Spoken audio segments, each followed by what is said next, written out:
Welcome to my YouTube channel.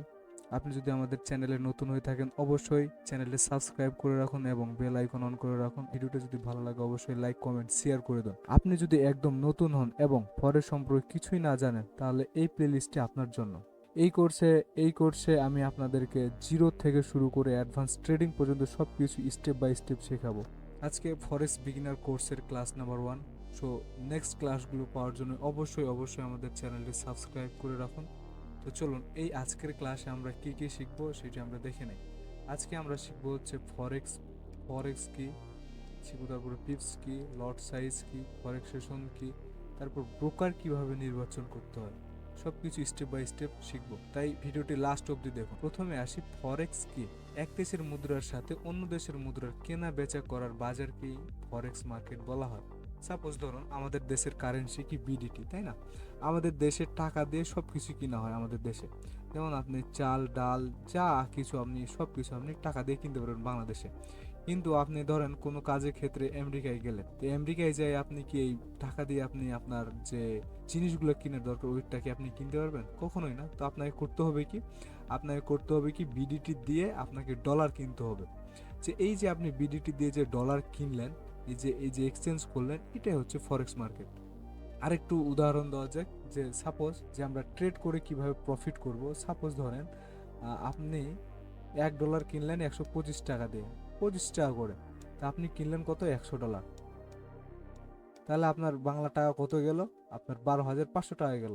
কিছুদিন পর ওই যেটা আপনি 125 টাকা দিয়ে কিনেছেন, কিছুদিন পর সেটা 130 টাকা হয়ে গেল।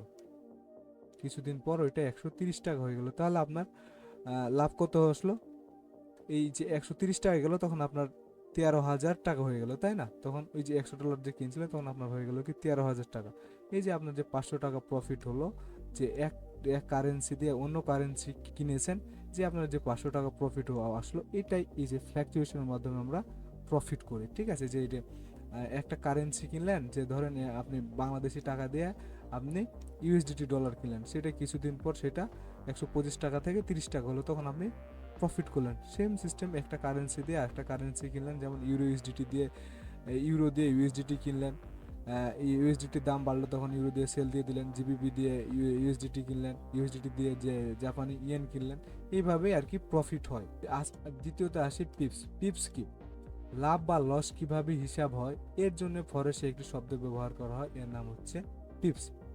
সাপোজ বিভিন্ন কারেন্সির ক্ষেত্রে বিভিন্নভাবে পিপস ক্যালকুলেট হয়। যেমন ইউরো ইউএসডি, জিবিপি ইউএসডি, এগুলোর ক্ষেত্রে আলাদাভাবে পিপস ক্যালকুলেট হয়। যেগুলোতে যে জাপান ইয়েন থাকে সেগুলোর ক্ষেত্রে আলাদাভাবে পিপস ক্যালকুলেট করতে হয়। গোল্ডের ক্ষেত্রে আলাদাভাবে পিপস ক্যালকুলেট করতে হয়। তা আমরা প্রথমত দেখি ইউরো ইউএসডিটি দিয়ে আমরা পিপস ক্যালকুলেট করব। ইউরো ইউএসডিটি জেবিবি ইউএসডি এর ক্ষেত্রে এর মাধ্যমে অধিকাংশ মেজর পেয়ারের ক্ষেত্রে দশমিকের পর 4 নম্বর ঘরটিকে 1 পিপ ধরা হয়। মানে কি?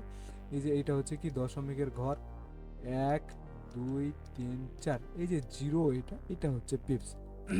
তো ঠিক আছে, এই যে দশমিকের পর যে 4 নম্বর ঘর এটা যে জিরো, এটা হচ্ছে আমাদের পিপস। তো আমরা দেখি এখন দশমিকের পর 1 2 3 4, এই যে 50 থেকে না সরি জিরো থেকে 1 গেল, এই যে জিরো থেকে 1 গেল, এটা হচ্ছে কি ধরবো আমরা কি 1 পিপস মার্কেট উপরে গেল। যদি 2 যাইতো তাহলে আমরা মনে করবো 2 পিপস মার্কেট উপরে গেল।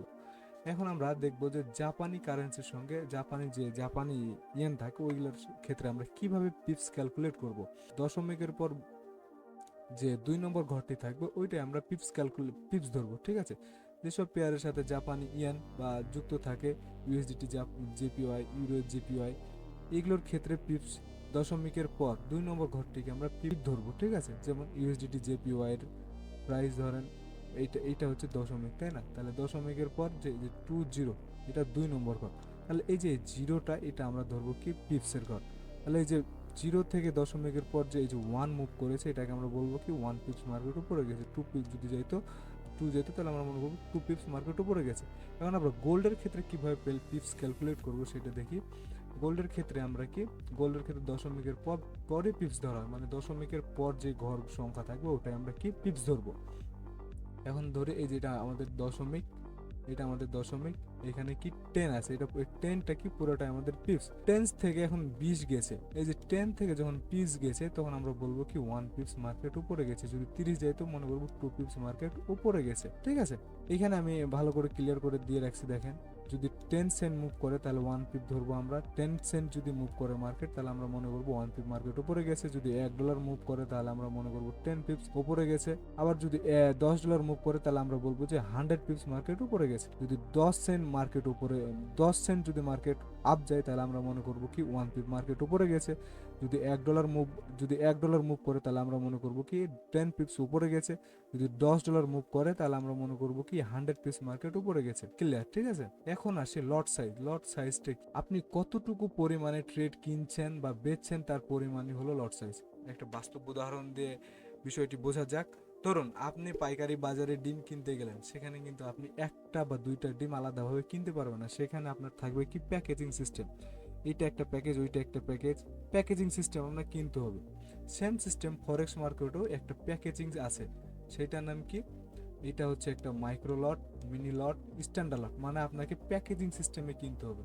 মাইক্রো লট হচ্ছে কি 0.01 থেকে 0.01 থেকে 0.99 পর্যন্ত আপনার কি মাইক্রো লট। মিনি লট আপনার কি 0.99, আপনার এটা কি মিনি লট। স্ট্যান্ডার্ড লট আপনি 2-3 যত উপরে নিতে পারেন, এটা আপনার পুরোটাই স্ট্যান্ডার্ড লটের মধ্যে আসে। ঠিক আছে, এখন আপনি কত লটের মানে ট্রেড প্লেস করলেন, যদি ধরেন 0.01 লটের ট্রেড প্লেস করলেন, 10 পিস যদি যায় তাহলে আপনার কত প্রফিট আসে সেটা আমরা আজকে এইটা দিয়ে আমরা দেখি। আচ্ছা উদাহরণ দিয়ে, আচ্ছা XUSDT ধরুন আপনি 0. মানে কি মাইক্রো লটে, ধরুন আপনি 0.01 লট দিয়ে বাই নিলেন, মার্কেট কত 10 পিপস মার্কেট উপরে গেল, তাহলে আপনার ওই যে 0.01 লটে যদি বাই করেন আর 10 পিপস যদি মার্কেট উপরে যায় তাহলে আপনার প্রফিট আসবে কত $1। ঠিক আছে, আপনি যদি মিনি লট ওপেন করেন 0.10-এ 10 দিয়ে ট্রেড করেন, যদি 10 পিপস মার্কেট উপরে যায় তাহলে আপনার প্রফিট আসবে কত $10। ঠিক আছে, আবার যদি 10 পিপস মার্কেট উপরে যায়, ধরেন আপনি কি বলে স্ট্যান্ডার্ড লটে 1 লটে আপনি বাই করলেন, যদি মার্কেট 10 পিপস উপরে যায় তাহলে আপনার প্রফিট আসবে $100। ঠিক আছে, ক্লিয়ার? এখন আসি ফরেক্স সেশন কি। আচ্ছা আমরা ফরেক্স সেশনটা কি আমরা বলি, প্রথমে আসি যে ধরেন আমরা কাঁচামালের বাজারে দেখি কি কখন ভিড় দেখি, একটা সকাল আর একটা সন্ধ্যায়, তাই না? তো সব সময় তো আর মার্কেটে ভলিটিয়াল থাকে না, দুপুরে তো সেরকম লোকজন থাকে না। তো এখানে দেখি ফরেক্স মার্কেট 24 ঘন্টা খোলা থাকলেও সব সময় সমান মুভমেন্ট থাকে না। পৃথিবীর বিভিন্ন দেশের অফিস ও ব্যাংকিং সময় অনুযায়ী মার্কেটে ট্রেডার ভিড় বাড়ে বা কমে, এই নির্দিষ্ট সময়গুলোকে ফরেক্স সেশন বলে। একটা কি সেশন থাকে, মানে বিভিন্ন ব্যাংকিং সিস্টেমের যে একটা ওপেনিং টাইম থাকে, যেমন প্রথমত আসে Tokyo session, London session, new York session. Tokyo session আপনার ওই রকম হাই ভলাটিয়াল থাকে না, লন্ডন সেশনে মোটামুটি আর কি ভলাটিয়াল থাকে, নিউ ইয়র্ক সেশনে হাই ভলাটিয়াল মার্কেট থাকে। কি যত বড় বড় ব্যাংক ওপেন হয় সব হচ্ছে কি নিউ ইয়র্ক সেশনে। ঠিক আছে, তো আমরা নিউ ইয়র্ক এই সেশনটা আমরা কিভাবে দেখবো, আমরা যদি যাই কি বলে ট্রেডিং ভিউ চার্টে যাই, ইন্ডিকেটরে আসবো, ইন্ডিকেটরে আসার পর এখানে যদি আমরা লিখি এফএক্স সেশন চলে আসছে এফএক্স সেশন। ঠিক আছে, এফএক্স সেশন আমরা দেখতে পারি যে এইটা হচ্ছে কি, এটা হচ্ছে টোকিও সেশন। এই যে এখন লন্ডন সেশন চালু হয়েছে, তারপরে সন্ধ্যা 6টা 6:30টার দিকে ওপেন হবে কি নিউ ইয়র্ক সেশন। ঠিক আছে, তো আপনারা এই ইন্ডিকেটরের মাধ্যমে আর কি ইজিলি ভাবে বুঝতে পারবেন যে সেশন কিভাবে দেখতে হয়। এখানে দেখতে পারেন এই যে টোকিও সেশন, তারপরে শুরু হয়েছে লন্ডন সেশন। টোকিও সেশন ওইরকম মুভমেন্ট থাকে না, লন্ডন সেশন আর নিউ সেশনে হাই ভলাটিয়াল মার্কেট। ঠিক আছে, তারপরে আসি ব্রোকার কিভাবে নির্বাচন করবেন। ব্রোকার হচ্ছে সবচেয়ে মোস্ট ইম্পর্টেন্ট জিনিস। এখন যদি আপনি ভুল ব্রোকারে যদি এখন ট্রেডে অ্যাকাউন্ট করেন তাহলে আপনি স্ক্যামের শিকার হইতে পারেন। তো সঠিক ব্রোকার কিভাবে নির্বাচন করবেন? ব্রোকার হলো এমন একটি কোম্পানি যার মাধ্যমে আপনি মার্কেটে ট্রেড করবেন, কিনা স্প্রেড কম কিনা, উইথড্রল ফাস্ট দেয় কিনা, MT5 সাপোর্ট আছে কিনা, কাস্টমার সাপোর্ট ভালো কিনা।